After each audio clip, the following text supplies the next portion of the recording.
Hello, my name is Rose Wang. I am a serial entrepreneur, angel investor, and the executive advisor at Aim High Accelerator Fund, where we bridge the gap between innovative laboratory discoveries and clinical trials with the ultimate goal of saving cancer patients' lives.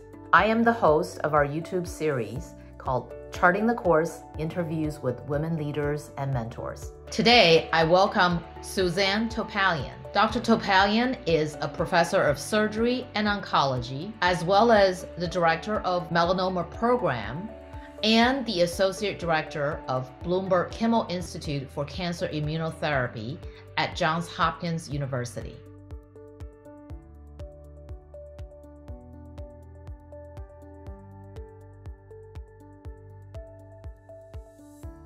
My career path is a little bit unusual, I would say. I started out studying the arts as an undergrad at Wellesley.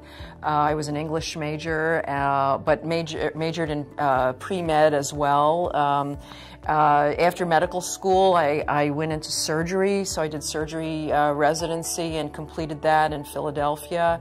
But along the way, I had an opportunity to spend a little time in a laboratory while I was doing my residency, and that laboratory was focused on cancer immunotherapy. So this was in the early 1980s when this wasn't really mainstream. But somehow I caught the bug. I liked the idea that the body should be able to reject cancer the same way that it fights off viruses and bacteria. And so that notion just made a lot of sense to me. After I finished my residency, I decided to do a fellowship in surgical oncology, but at an institution that was focused scientifically on cancer immunotherapy. So that was the surgery branch of the National Cancer Institute. And then I spent the next 21 years of my career working with my mentor, Steve Rosenberg at the NCI, first as a fellow in his lab, but then as an investigator with my own laboratory, doing basic science research and translating that into clinical trials, trying to bring scientific benefits to patients. In 2006, I had an opportunity to move to Hopkins to become the first director of a new melanoma program in their cancer center. So that was 15 years ago. It was at exactly the same time that the very first trial of anti-PD-1 therapy was starting, and so I had an opportunity to lead that with a group of investigators at Hopkins and 3 other institutions on the outside. So it was a collaboration, and with a biotech company, Medarex, which doesn't exist anymore because it was acquired by Bristol Myers after that.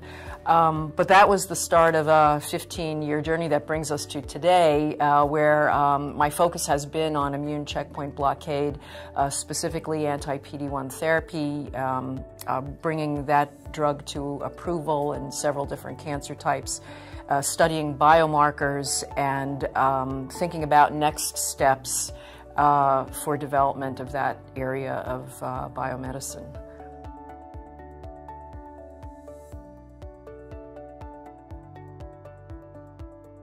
Well, I guess the way I described my career path, you might say maybe I wasted some time because maybe I should have just jumped straight to being a scientist and a clinical researcher. But I actually don't regret any of the things I did along the way. So for instance, my degree in English has really helped me communicating, and I think communication is so important in science. Not only writing, but lecturing, or just even speaking one-on-one, teaching. And so I really feel that education did help me in my current position.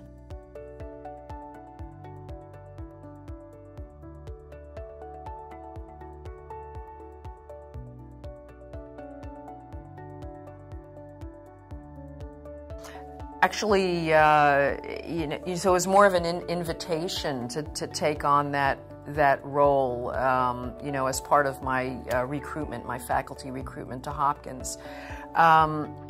And how did I get interested in melanoma? It started from my interest in immunotherapy.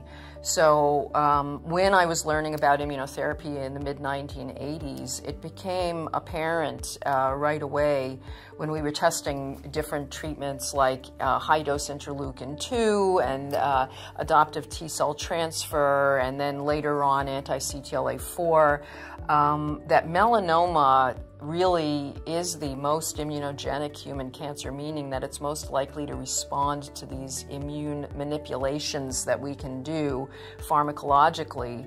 And so, because of that, most of the patients that I saw at the National Cancer Institute had melanoma. So I became knowledgeable about melanoma, which at the time, the expected survival for a patient with stage 4 melanoma was only about 5% at 2 or 3 years. So it was really a devastating problem, and for that reason also I set about, I just wanted to improve that outlook. A lot of the things that we tried in the early days were failures for most of our patients, but there were always some patients whose tumors regressed, whether it was with cancer vaccines or interleukin-2, adoptive cell transfer, anti-CTLA-4. The majority of patients were not helped, but there were always some patients who benefited. And that really kept hope alive. And coming back to persistence, I mean, that is what, gave me the hope, that if I persisted, that we could make some real advances.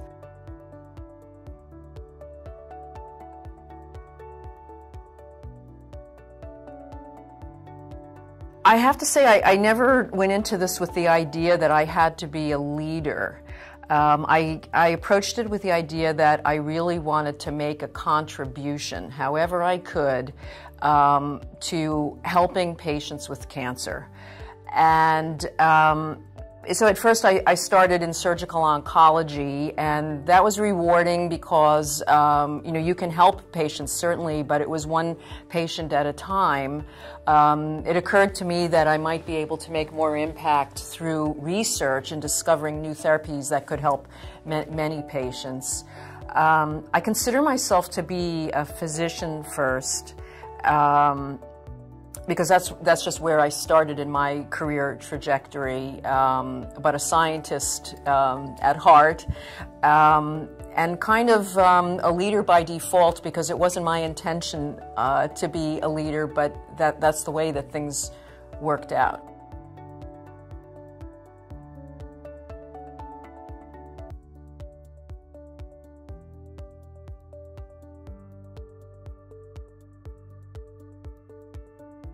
You have to have ideas. Ideas are good ideas are hard to come by. We all have these moments where we try to think outside the box to bring creativity to what we're doing. And I think to be a leader, you need to have those creative ideas and to be doing something that's just a little bit off the beaten path. I think risk is inherent in scientific investigation. I think, probably the most difficult thing to do is to figure out when you're on the wrong path, like abandoning an idea that you thought at one time was a great idea, but it just doesn't work out for one reason, like maybe the technology isn't ready for you or something like that. You never want to leave an idea too early. And I do believe that persistence is a really important facet of success in science. So you somehow have to figure out when to be persistent and when to leave other ideas behind. And it's really not something that you can teach somebody. I think, it comes with experience and developing instincts, and I think there's probably some luck involved as well.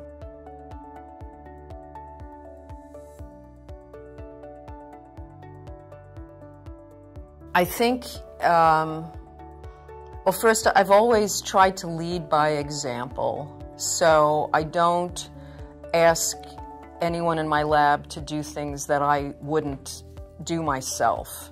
And that just starts from the smallest tasks. And, I think having come up from just, being a student and a fellow and everything, I mean, there's no job that's too small, and I try to know how to do all the things that I ask the people in my lab to do.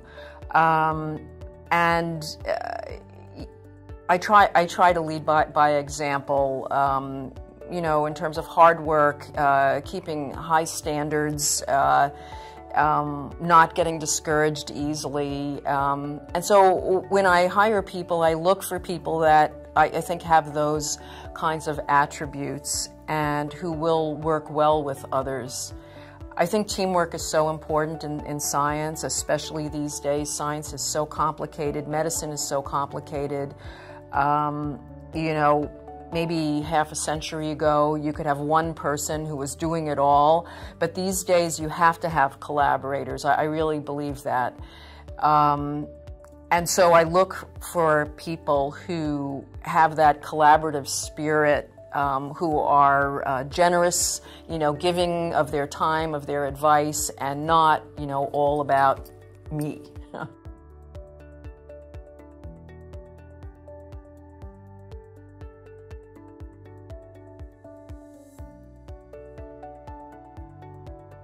So the people that I've interacted with, they've come from different backgrounds. Some had backgrounds that were similar to mine, but others came to it through different pathways, like through a business background or a financial background rather than a scientific or a medical background. But I think, the successful ones had the characteristics that I mentioned earlier in terms of leading by example rather than a top-down approach, great communicators, making people feel valued, and building the right team.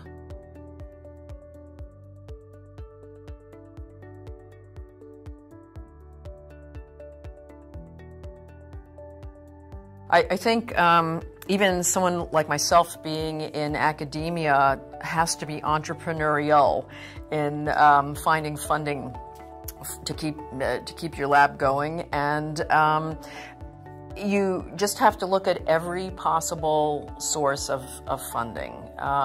This is a problem that's been common now across the board for biomedical research, I would say at least for the past 15 years. So of course there are government grants, which we all appreciate, and that's a very traditional source of funding for academics. But there are also industry collaborations, there's philanthropy, and there, the development department in the university, is designed to help you, get those interactions going. It's just wherever, nonprofit foundations, such as NFCR, so there are many different options, and I think you just have to explore as many of them as you can to be successful.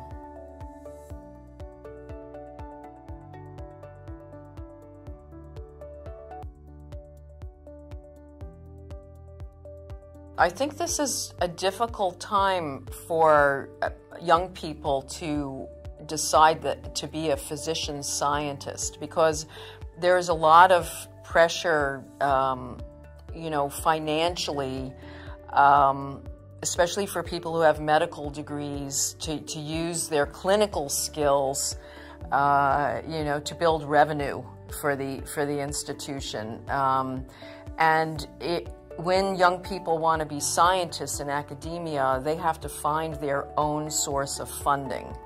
So that's much more difficult, and there's a lot of competition for that funding, as we were talking about earlier. I try to gather the resources to help people who don't have those resources right now, to kind of bridge them to a situation where they will become self-sufficient.